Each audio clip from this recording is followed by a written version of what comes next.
Hello, I'm Teresa. Welcome to another episode of Teresa's TCM Clinical Reflections. Hand pain and numbness are among the most common problems I see in clinic.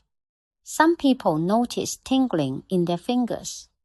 Others feel pain when using a computer, gardening, or playing sports.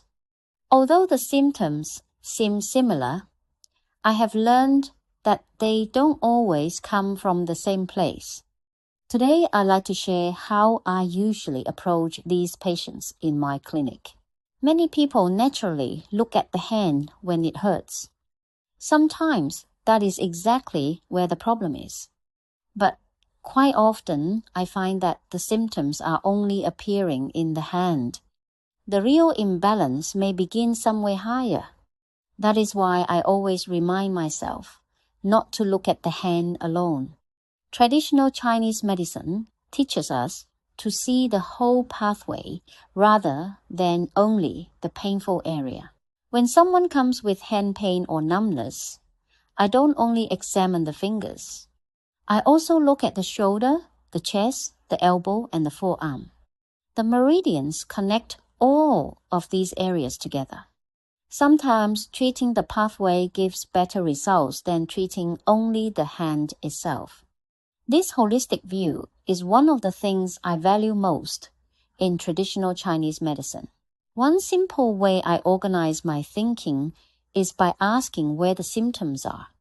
If the symptoms are mainly on the palm, I think about the yin side. If they are mainly on the back of the hand, I think about the yang side. This doesn't give me the diagnosis, but it helps guide where I examine and where I begin treatment. For symptoms, on the yin side, I often include areas such as Yunmen and Jiquan. From the perspective of traditional Chinese medicine, these regions belong to important yin meridian pathways. Rather than focusing only on the wrist or the fingers, I often begin treatment higher along the pathway. This is one of the ways I apply the holistic meridian view in daily practice. When the symptoms are mainly on the back of the hand, my treatment strategy changes. I may work around Jianzheng or Tianchuang before treating the hand itself. Again, the goal is not simply to treat the painful area. It is to improve the entire pathway. Needles are only one part of my treatment. I also use gentle manual therapy.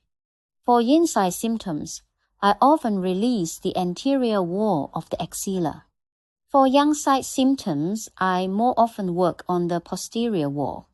Reducing tension along the pathway often helps prepare the body before acupuncture does its work. Every patient is different. Some patients need acupuncture alone. Others benefit from Moxibustion, cupping, or local treatment. I never choose a treatment simply because two people have the same diagnosis. I choose it because each patient presents differently. After treating many patients with hand pain and numbness, one lesson has stayed with me. The hand is where the symptoms appear. It is not always where the problem begins. Traditional Chinese medicine has taught me to see the body as a connected whole. When I understand the meridian pathway, I often understand the patient much better. That holistic way of thinking continues to guide my clinical practice every day. Thank you very much for spending these few minutes with me.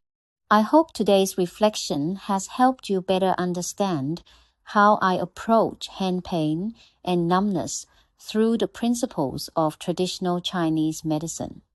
Thank you for watching, and I look forward to sharing another clinical reflection with you soon. Take care, and I'll see you next time.